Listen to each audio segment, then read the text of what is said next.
Dans le premier livre des rois, nous lirons au chapitre 3, versets 5 à 12.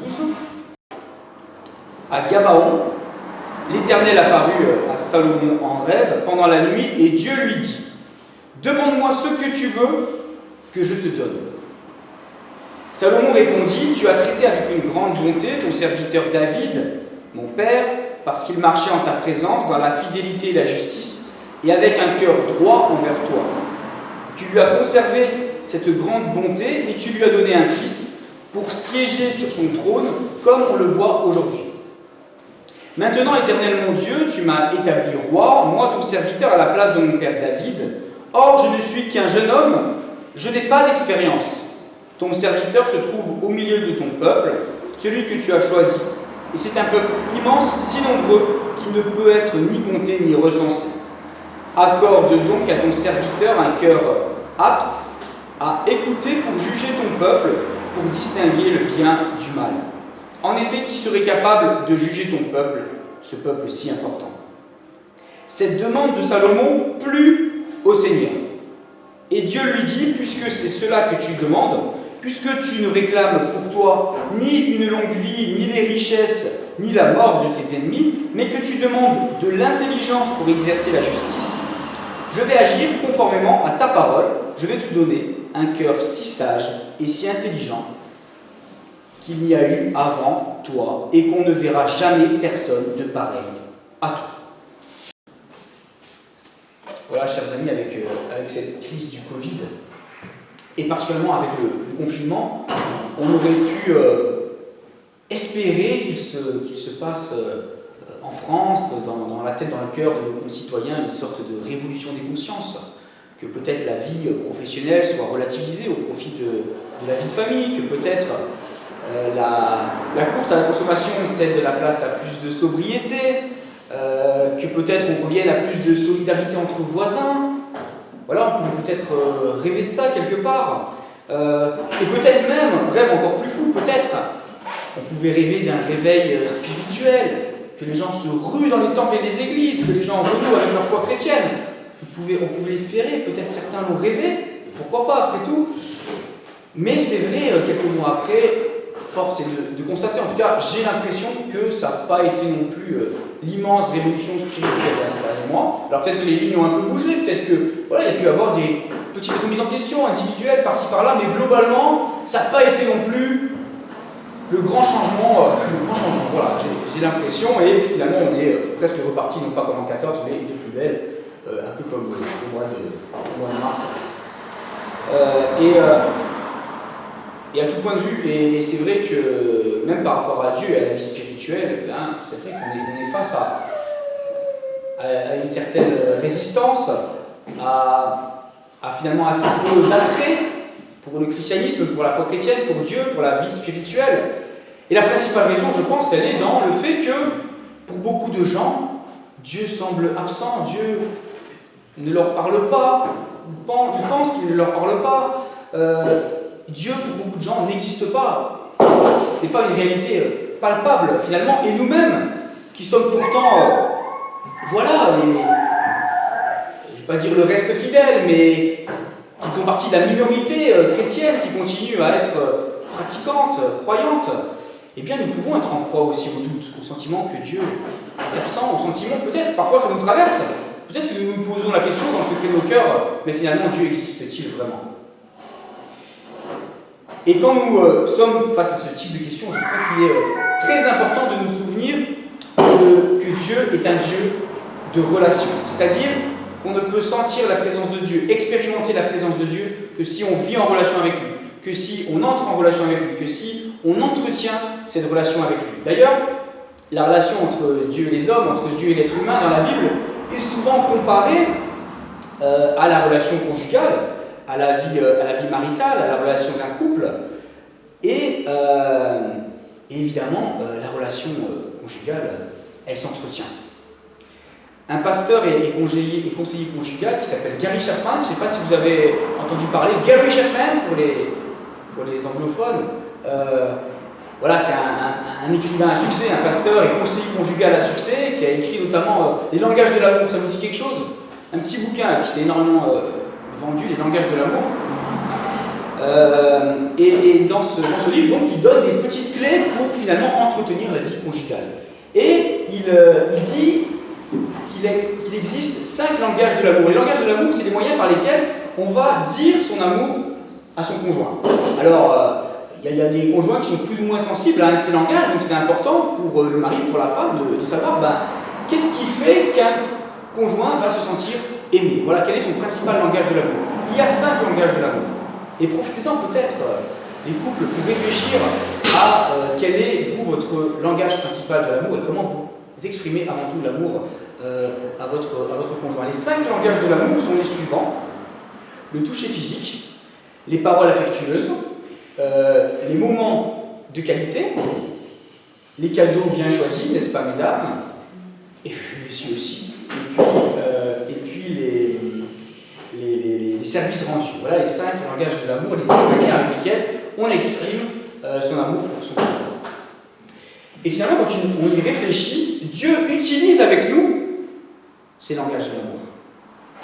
Le toucher physique. On peut penser au sacrement. Dieu, le Christ, a choisi de nous parler, de nous rejoindre, d'exprimer son amour pour nous à travers des éléments physiques, à travers le pain, le vin, de l'eau. Voilà, qui va nous toucher. Par ce biais, Dieu nous touche physiquement, entre guillemets. Et de la même manière, au niveau du toucher physique, on peut penser à tous ces moments où Dieu va toucher notre cœur, où il va nous remplir de sa paix, où il va nous donner du courage, où on va le sentir presque physiquement. Je pense que vous connaissez ce sentiment. Donc voilà, le toucher physique, Dieu l'utilise, ce langage de l'amour-là. Deuxième langage de l'amour, les paroles affectueuses. Eh bien, les Écritures sont truffées de paroles divines qui sont consolatrices, qui sont encourageantes, qui témoignent de la fidélité de Dieu, où Dieu fait des promesses. Donc Dieu nous parle aussi de cette manière-là par des paroles affectueuses.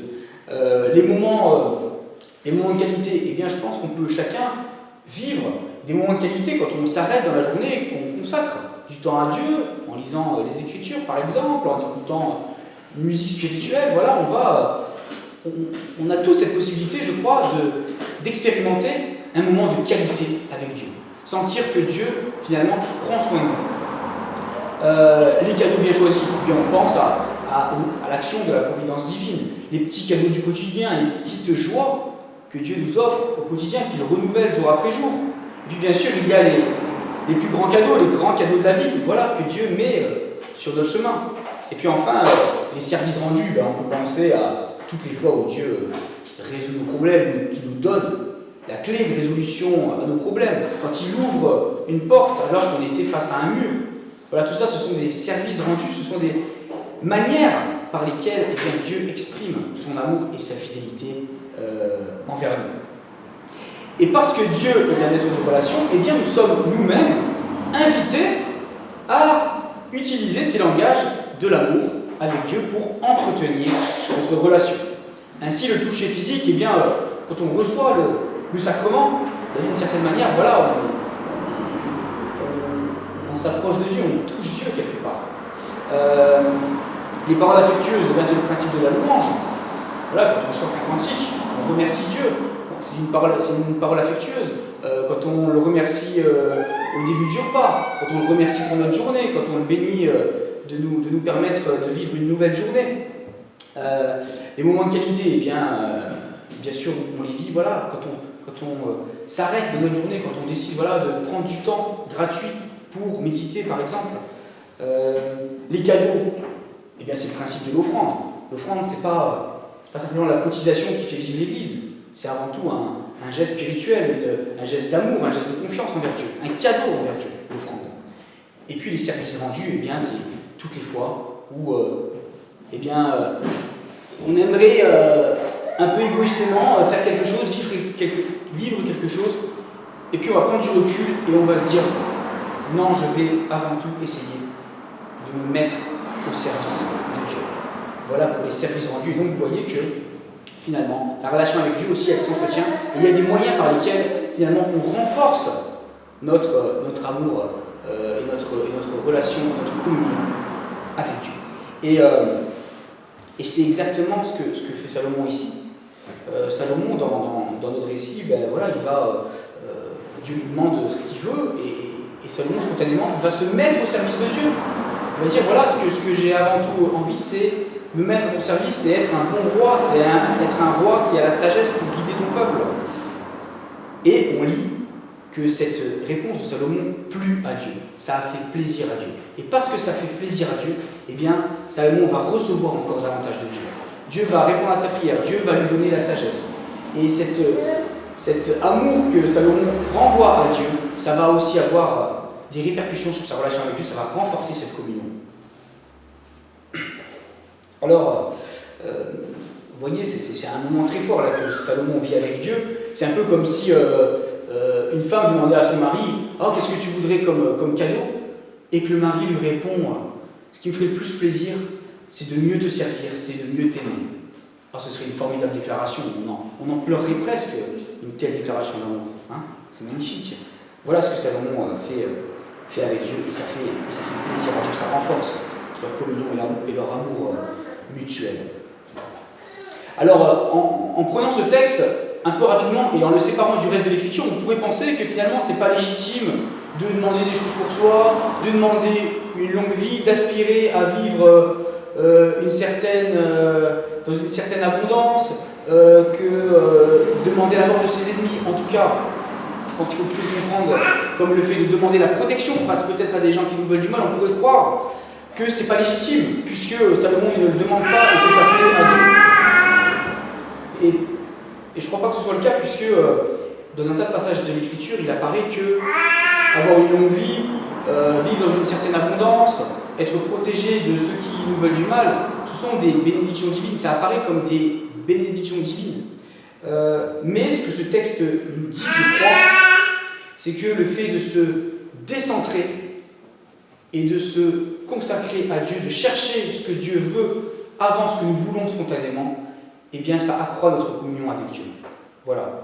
L'idée, c'est pas de s'oublier totalement de soi-même, mais c'est de se décentrer de soi-même. Et c'est ça qui va accroître l'amour qu'on peut ressentir pour Dieu. Et cette nécessité du décentrement, je crois qu'elle est nécessaire, non seulement parce que ça va finalement accroître notre bonheur spirituel et nous faire progresser spirituellement, ce serait déjà pas mal, mais c'est important pour une autre raison, et c'est par là que je conclurai. Aujourd'hui, voilà, on est, comme on l'a dit et comme on le constate, face à une crise d'agnosticisme aigu, face à une crise d'athéisme aigu dans notre pays, dans nos contrées, dans notre Occident, on va dire. En tout cas, je ne sais pas si c'est la même chose au Liban, peut-être pas. Mais en tout cas, voilà, ici on est face à ça. Et Dieu, pour y remédier, a besoin de nous. On peut connaître Dieu d'un tas de manières. On peut rencontrer Dieu en observant la nature, on peut rencontrer Dieu en lisant sa Bible, on peut rencontrer Dieu en écoutant une musique. Mais le principal moyen que Dieu a choisi pour manifester son existence, pour manifester sa présence et son amour, c'est l'action, c'est le témoignage, c'est l'exemple de ses serviteurs. Et donc je crois que c'est notre responsabilité quelque part en tant que chrétien, dans un monde si agnostique, si loin de Dieu quelque part, eh bien de penser à ce que notre exemple va renvoyer, ce que notre vie va dire finalement de Dieu. Parce que, voilà, on est peut-être parfois dans nos familles, parmi nos amis, les seuls peut-être croyants, les seuls pratiquants. Et donc, qu'on le veuille ou non, eh bien on est des messagers de Dieu. Et voilà, il y a des jours où, quelque part, on n'est pas forcément de bon poil, il y a quelqu'un qui nous enquiquine et on a envie d'envoyer paître, voilà, on a envie d'être sympa. Mais je crois que dans ces moments-là, ça fait partie de notre amour pour Dieu, de notre consécration, de prendre du recul et de se dire attention, là, mon action, elle va être quelque part un témoignage. Comment ce que je vais faire va glorifier Dieu plutôt que satisfaire ce que égoïstement, ce qui spontanément m'aurait fait plaisir. Et donc voilà, je pense que dans ces moments, parfois de crise que nous pouvons vivre, nous avons le sentiment que Dieu est absent, que Dieu est loin, que nous ne sentons plus sa présence, eh bien renouvelons notre amour, parlons avec Dieu, c'est le langage de l'amour, donc par le toucher physique, par les paroles affectueuses, la louange, par les moments de qualité vécus, voilà, du temps consacré dans notre journée, par des cadeaux, voilà, un geste d'offrande, pas forcément financière, ou alors voilà, un service rendu, le choix de faire ce qui plaît à Dieu, même si pour nous sur le moment c'est un peu contraignant. Et c'est comme ça, je crois que nous allons sans cesse, jour après jour, un peu comme dans un mariage, renforcer l'amour qui nous lie à Dieu, la communion avec Dieu, l'unité de notre relation avec le Seigneur. Et c'est aussi comme ça que nous contribuerons à ce que davantage de personnes prennent conscience de l'existence de Dieu et décident de lui ouvrir leur cœur. Amen.